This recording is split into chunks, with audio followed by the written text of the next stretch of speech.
É isso aí. Aí depois você volta pro Brasil e agora me permita até dividir com você essa história que eu lembro muito bem. Um dia eu estava em Florianópolis, no quiosque, e o Fernando me ligou, Levi, e falou o seguinte: pô, Adriano, chegou a hora de voltar pro Brasil. Você acha que tem espaço aí no Curitiba? O sonho dele de voltar pro Curitiba, né?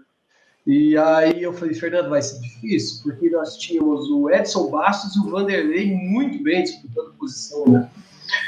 E aí, mas logo em seguida eu fui no banheiro do quiosque, eu tinha uma foto do Dorival Júnior nesse quiosque, sabe? Aí eu lembrei, pô, o Dorival saiu do Curitiba e tava assumindo o Vasco. Eu peguei e liguei pro Dorival, falei: Dorival, você vai precisar de um goleiro aí. Vou te indicar o Fernando.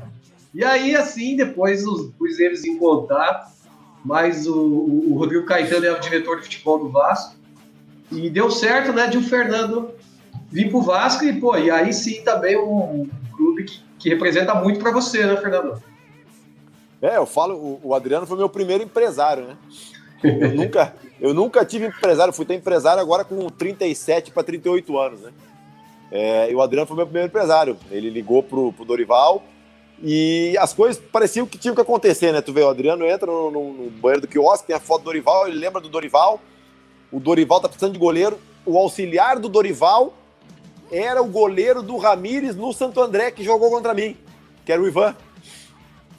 E aí o Ivan falou: não, pô, eu joguei contra ele, muito bom goleiro. E o diretor do Vasco era o Rodrigo Caetano, que eu conhecia do tempo do Grêmio. Então as coisas se encaminharam para eu ir pro Vasco, né? Graças a Deus. Dei um outro passo na minha carreira, né? Que foi jogar num grande centro, porque o Curitiba é um grande clube, mas todo mundo sabe que em termos de imprensa, de mídia, né, Rio-São Paulo tem uma visibilidade muito grande, né? É verdade. E no Vasco, um dos títulos, eu acho que o título mais importante que você conquistou lá foi aquela Copa do Brasil de 2011, e quis o destino que fosse em cima do Curitiba. E aí você teve os dois jogos, o jogo do Rio de Janeiro, 1x0 Vasco, gol do Alexandre, e depois o jogo do Couto Pereira. Fala, Levi. O Fernando deu sorte que não foi contra mim, cara.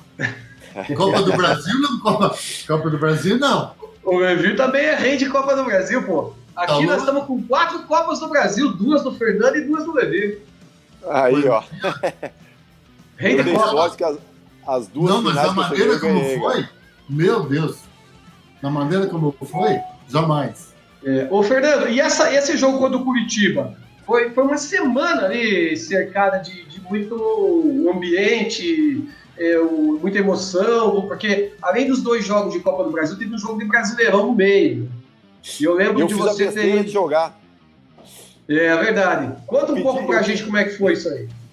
Eu pedi pra jogar. A gente é com o time reserva. E eu pedi pra jogar, falei: não, eu quero jogar. Tomamos 5 do Curitiba. Aí imagina só como é que o cara vai pra final. Confiança zerada, né? Eu acho que te fez bem, pô. Você fechou o gol naquele dia.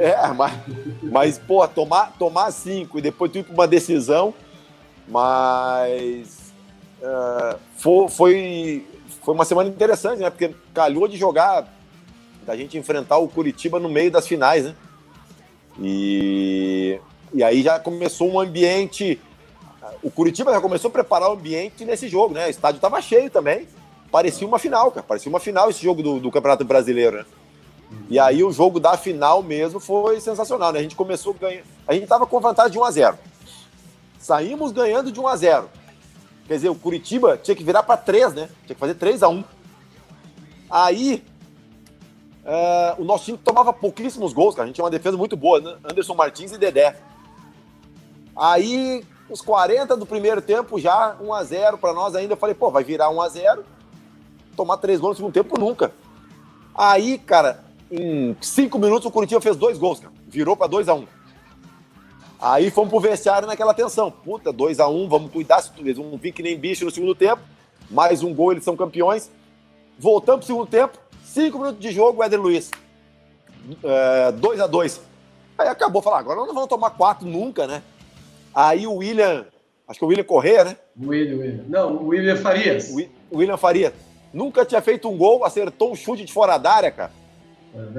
3-2. Aí virou um pavor. Aí virou uma pressão absurda. Chegou uma hora até que o Salvio deu um impedimento, ele levantou o braço, nós saímos correndo para comemorar o título, ele não tinha acabado o jogo ainda. E foi até os 50 e poucos, eu acho, o jogo. Mas muito por causa de você, né? Que você amarrou o jogo pra caramba aquele dia. Eu encontrei o Salvio num programa da ESPN, se não me engano, e aí eu falei pra ele, pedi desculpa até pra ele, porque eu falei, pô, eu tava chato pra caramba naquele jogo, né? Mas tinha que ser, cara, se a gente não faz aquilo, a gente não ganhava. O time do Curitiba era muito bom, Mas, meus amigos, muito obrigado, Fernando, por participar aqui desse bate-papo com a gente. Infelizmente, é online, mas é a forma como a gente tem. Quando você estiver em Curitiba, é nosso convidado para comer um churrasco aqui na bancada e participar novamente. Japonês também eu gosto, viu? Dá para fazer um rodízio aqui de comida. Levi, se despeça do nosso convidado, por favor. Foi um prazer, cara. A gente passaria a noite toda aqui falando de futebol. Que coisa bacana, né? Foi um prazer, Fernando, tá? Você tá marcado aí na história do nosso futebol também. E vamos nos encontrar em breve, ainda tomara que numa situação melhor, longe dessa pandemia. Tomara que isso passe o mais rápido possível. Foi um prazer, Levi, conversar contigo. Realmente, se desse para ficar falando aqui, história é o que não falta, né? Mas foi um prazer, uma honra bater esse papo com vocês aí. Um grande abraço. Obrigado, Fernando. Um abraço para você, nosso espectador. E aproveite, se inscreva aí no canal. Acione a notificação para acompanhar esse episódio, os anteriores e os próximos. Um grande abraço. Até a próxima.